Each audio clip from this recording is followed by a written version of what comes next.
স্বামীর টাকা হজম করা এত সহজ ব্যাপার নয়। স্বামীর টাকা হজম করতে গেলে অনেক কৈফিয়ত দিতে হয়, অনেক কথা শুনতে হয়। এই টাকা দিয়ে তুমি কি করবা, কোথায় কাজে লাগাবা, কাকে দিবা, কি কিনবা। আপনার ইচ্ছা মতো আপনি কিছুই কিনতে পারবেন না, কিছুই করতে পারবেন না, কাউকে গিফট করতে পারবেন না, কাউকে দিতে পারবেন না। নিজের মা বাবাকে যদি একটু দিতে ইচ্ছা করে দিতে পারবেন না, বোনকে একটু যদি গিফট করতে ইচ্ছা করে করতে পারবেন না।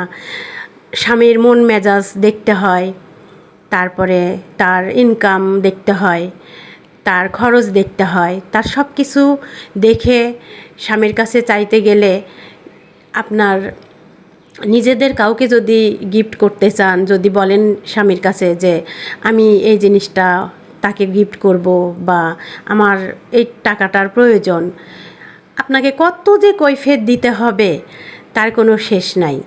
এই জন্য বলছি আপুরা, সবাই যার যার মতো করে কাজ করেন, চাকরি করেন, ব্যবসা করেন, যার যেটা মন চায়, যে যেটা করতে ইচ্ছা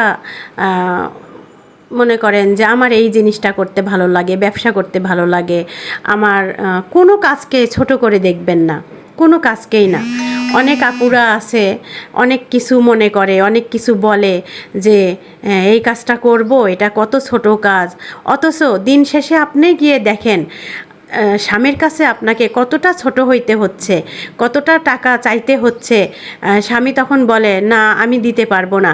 অথচ দেখেন এই স্বামী কিন্তু নিজের ইচ্ছা মতো খরচ করতেছে। আপনার যে ইচ্ছাগুলা সেগুলা কিন্তু আপনি প্রকাশ করতে পারতেছেন না, কারণ আপনি ওই যে আপনি ইনকাম করেন না, চাকরি করেন না, ব্যবসা করেন না, টাকা ইনকামের কোনো সোর্স নাই। এই জন্য আপনি কোনো কিছু ইচ্ছা হলেও কিনতে পারতেছেন না বা কাউকে গিফট করতে পারতেছেন না।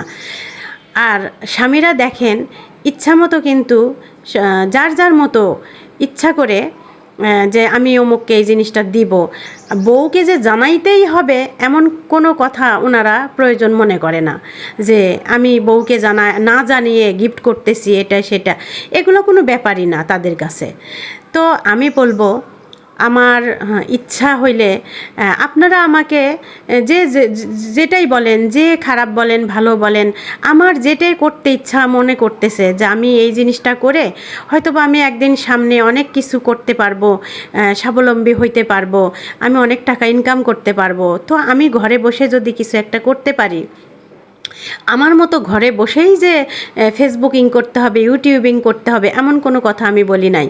বলছি যে ব্যবসা করেন, চাকরি করেন, যাদের লেখাপড়া অনেক লেখাপড়া করছেন, যারা টাকা পয়সা খরচ করে, তারা আপনারা ভালো একটা চাকরি করতে পারেন, তারপরে ব্যবসা করতে পারেন। ঘরে বসে অনেক ব্যবসা আছে, হয়তো বা সময় লাগবে, কিন্তু নিজের পায়ে দাঁড়াইতে পারবেন। হাজব্যান্ডের কাছে আপনাকে হাত পাততে হবে না। সে নিজের মতো করে অনেক কিছু খরচ করতে পারে, কিন্তু আপনি কিন্তু খরচ করতে পারেন না, আপনাকে কৈফিয়ত দিতে হয়। একটা টাকা হজম করারে ভাই কি যে